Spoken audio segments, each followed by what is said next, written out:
Today we're going to talk about an algorithm for fraction multiplication. Algorithm basically just means like the rule that we follow. Take a look here. It says a over b, that's just meant to represent a fraction, any number over another number, times c over d, okay? So a fraction times a fraction equals a times c, those are our two numerators here, over b times d, those are our two denominators here. And it says the denominator of the product is the product of the denominators, and the numerator of the product is the product of the numerators.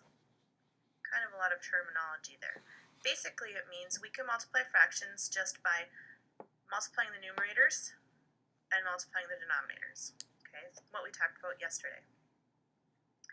Now, when you have a whole number situation though, there's a problem because you don't have two fraction parts. You got a fraction part and a whole number part.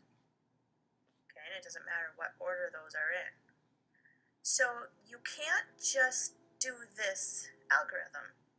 You first must change that whole number into a fraction. Okay? Now, we know that we can take any whole number and put it over 1. And it's going to still be the value, the same value. 2 over 1, that fraction still has a value of 2. 2 divided by 1 is 2, right?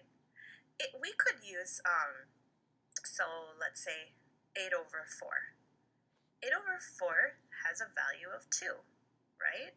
So, you could use any fraction that has a value of 2, but why not use the simplest, okay, and the lowest numbers? So just take your whole number and put it over 1.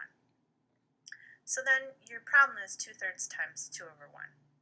Then you just apply the algorithm. 2 times 2 is 4, 3 times 1 is 3. So your answer is 4/3, or to simplify, 1 1/3. Okay, pretty simple. Just take your whole number and make it a fraction. Put your whole number over 1. So let's take a look at these examples here. 3/4 times 6.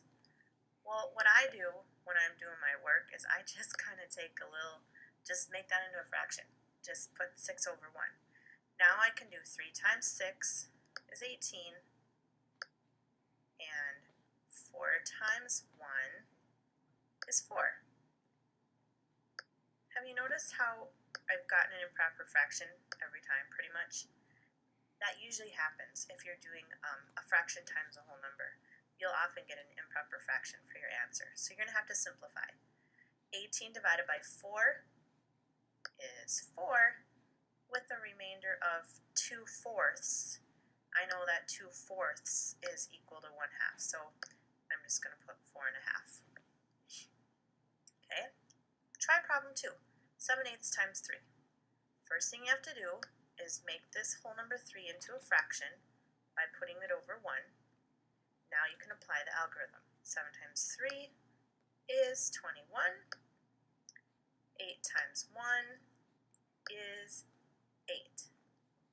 8 goes into 21 2 times, with a remainder of 5/8, because 8 goes into 21 2 times, that's 16. 16 is 5, yeah, 2 5/8. Okay?